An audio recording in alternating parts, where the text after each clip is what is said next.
आपका बच्चा स्कूल में पढ़ रहा है, आपकी संपत्ति यही है। सबसे पहले तो मेरा मां सरस्वती, लेट श्री डॉक्टर साहब अशोक जी ढाका और हमारी इस नौका पंचायत समिति के जबा सिपाही वीर शहीद जगदीश जी के चरणों में कोटि कोटि नमन। और मंच पे विराजमान सभी शिक्षा के क्षेत्र में बहुत बड़ा नाम करने वाले हमारे समाज और सर्व समाज के हीरो आदरणीय देवेंद्र जी आईपीएस साहब,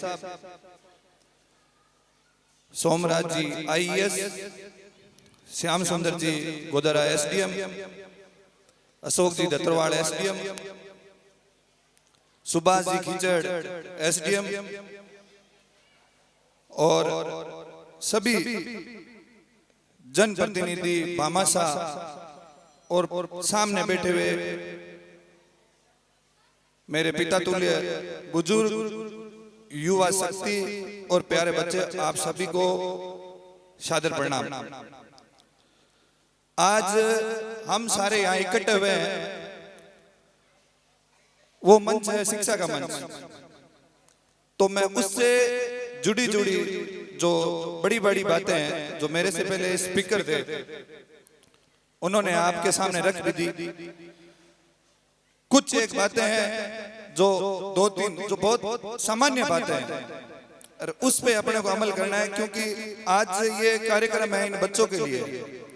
और ये बच्चे किसी कंपटीशन एग्जाम की तैयारी नहीं कर रहे, ये बच्चे सिर्फ स्कूलिंग कर रहे हैं।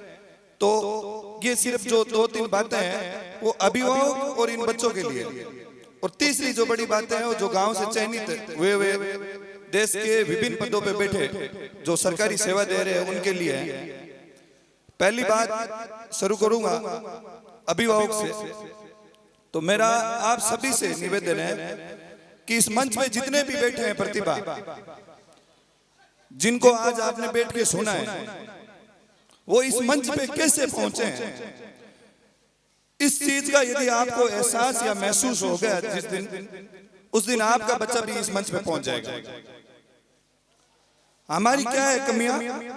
अभिभावक की एक ही कमी है कि बच्चे को स्कूल में डाल दिया जाता है, उसके बाद में उस बच्चे की पढ़ाई कैसे चल रही है, उस बच्चे की संगति कैसी है, वो बच्चा स्कूल में कितना अच्छा कर पा रहा है, ये चीज हम देखते नहीं है।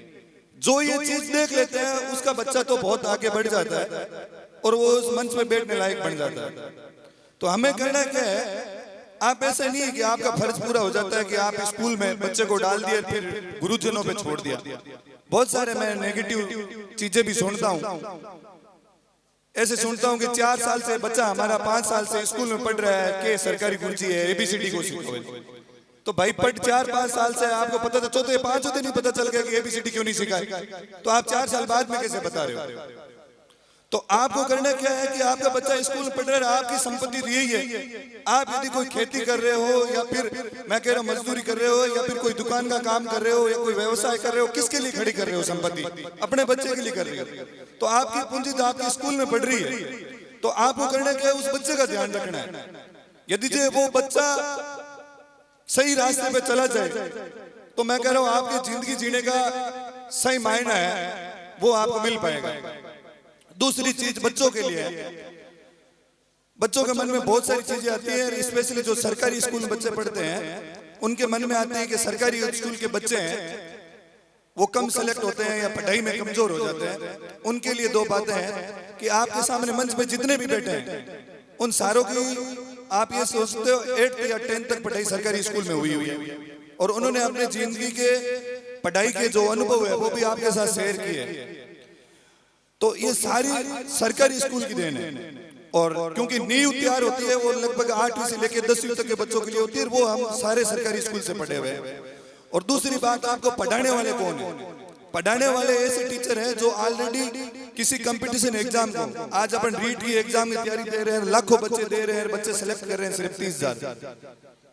तो सरकारी संस्थानों में या सरकारी स्कूलों में आपको कौन पढ़ा रहा है? वो जो लाखों कि भीड़ में एग्जाम देके उसमें सेलेक्ट होके आते वो पढ़ाते हैं, और प्राइवेट स्कूल में कौन पढ़ाता है? जो इन परीक्षाओं की कंपटीशन एग्जाम की तैयारी करने के बाद में सफलता हासिल नहीं होती, तो सबसे ज्यादा अपने लिए फायदेमंद कौन हुआ? सरकारी संस्थान। जब आपका जुड़ाव पढ़ाई के प्रति होगा तो आपका टीचर अपने आप आपसे ज्यादा रुचि रखेगा। फिर है गांव के युवाओं के लिए जो यहाँ से चयनित होके गए। देखो मुझे नहीं पता था, जब मेरी यहाँ के इंजीनियर साहब है, वो सुभाष जी के छोटे भाई भी है, इंजीनियर साहब सुरेश जी, उनसे बात चल रही थी, उन्होंने बताया कि आपने ये जो पोस्टर पे इतने सारे फोटो लगाए हैं, हमारे गांव में भी बहुत सारी ऐसी प्रतिभा है। तो मैंने कहा ये तो बहुत आश्चर्य की बात है, क्योंकि यदि राजस्थान का एक, मैं कह रहा हूँ, सबसे बड़ा एग्जाम होता है, आरपीएससी करवाती है, जैसे सेंटर का सबसे बड़ा यूपीएससी होता है, राजस्थान का आरपीएससी होता है। और आरपीएससी में सबसे अच्छी पोस्ट क्या होती है? सबसे बड़ा बनना, एसडीएम बनना या प्रॉपर आरएस बनना। आपके गांव में प्रॉपर 2 आरएस है। श्याम सुंदर जी भाई साहब से ही बात हो रही थी मेरी 2 दिनों से, तो इन्होंने बोला कि बिल्कुल गांव बहुत पढ़ाई के क्षेत्र में बहुत आगे है, पर जो यहाँ आसपास या फिर जिनको टाइम मिलता है गांव में आते हैं 5-7 दिन छुट्टियों के बाद में, मेरा उन सभी से यही निवेदन रहेगा कि आप गांव में आओ ना, तो वापस स्कूलों में और बच्चों से ये मिलना जुलना किया करो। आपको पता नहीं चलेगा, आपको इसका फील नहीं होगा कि आप उनके लिए कितने मोटिवेशन हो, पर उन बच्चे जब आपको सुनेंगे ना, तब वो वही सीखेंगे। आज गांव में बहुत सारे अपन देख रहे हैं, पास में सूरतगढ़ एग्जाम्पल ले रहे हैं, हर कोई जहाँ ये बोल रहे हैं कि सूरतगढ़ एक शिक्षा का हब बन गया है, तो सूरतगढ़ बना कैसे?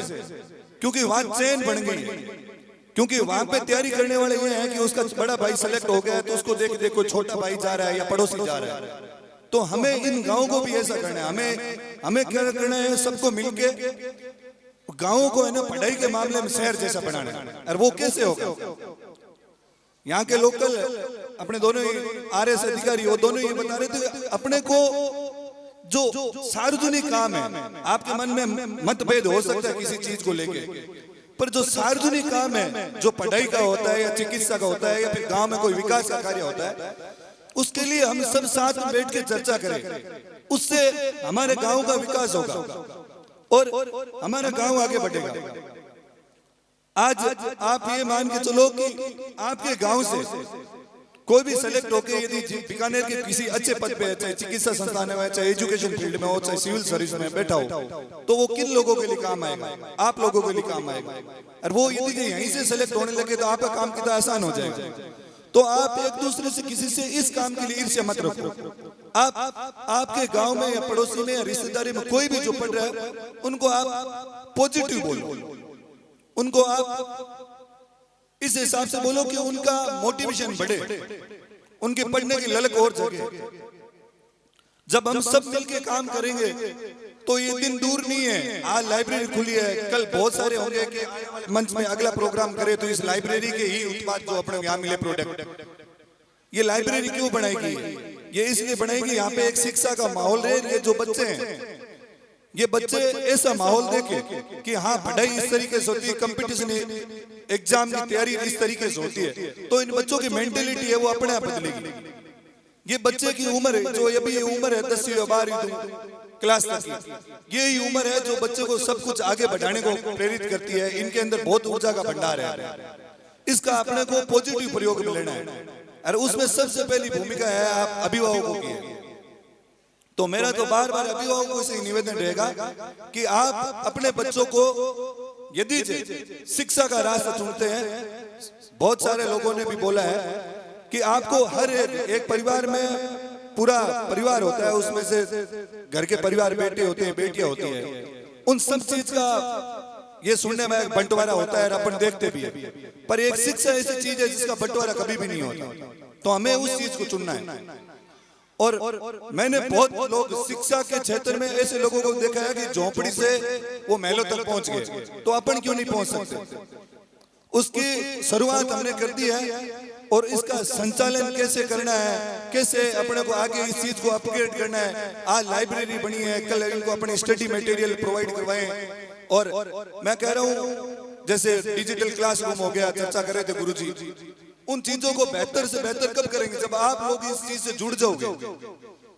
अभी बिल्कुल अपने दोनों अधिकारी है वो आपसे बहुत दूर है, एक जैसलमेर पहले पोस्टेड थे, एक भीलवाड़ा साइड पोस्टेड थे, अभी आपके इर्द गिर्द आसपास आ गए, चूरू आ गए, नागौर आ गए। इन लोगों ने ये ठाना है कि बिल्कुल इस गांव के जो आर्थिक रूप से कमजोर बच्चे हैं, बहुत सारों के परिवार स्टेबल होते हैं कि बच्चे को बाहर पढ़ा देते हैं, पर इसमें अपने को क्या है कि उन लोगों के लिए सोचना पड़ेगा जो सच्ची में टैलेंटेड है, जो बहुत प्रतिभा है उसके अंदर, पर उन बच्चों को यदि एजुकेशन मिल पाए तो वो शायद अपने बच्चों से अच्छा कर सकते हैं। उनका सहारा कौन है? उनके लिए कौन करेगा? उनके लिए अपन ही करेंगे। जो एक किसान परिवार का बच्चा है, शहर जाता है, लाइब्रेरी में पढ़ता है, क्लासेस लेता है, रहने का रहता है, खाने का खर्चा 10-15 हजार रुपए लगते हैं, वो कैसे दे पाएगा किसान? तो उनकी कौन सोचेगा? उनकी अपन ही सोचेंगे। और थोड़ा थोड़ा से सहयोग करके करेंगे। कुचोर गांव एक भामाशाह में अग्रणी गांव रहा हुआ है और हमेशा रहता भी है। तो आप लोगों की जिम्मेदारी है कि अपने गांव में जो प्रतिभा है उनको क्या करना है? उनको आगे लाना है। जो आर्थिक रूप से कमजोर प्रतिभा उनको आगे लाना है।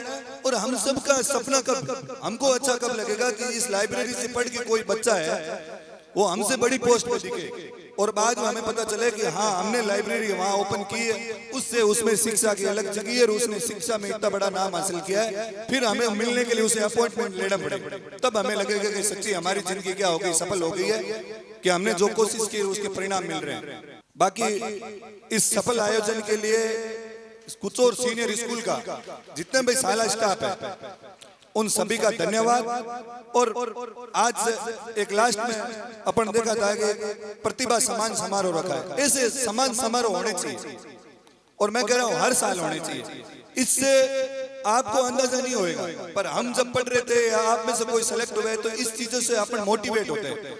तो ये बच्चे बहुत मोटिवेट होते हैं कि हाँ कि हमारे बड़े भाई है सम्मानित हुए, कल हमें भी सम्मानित हो। तो इनके अंदर एक ललक रहती है शिक्षा की, तो हमें उसको क्या बरकरार रखना है और हमें शिक्षा पे पूरा जोर देना है। धन्यवाद।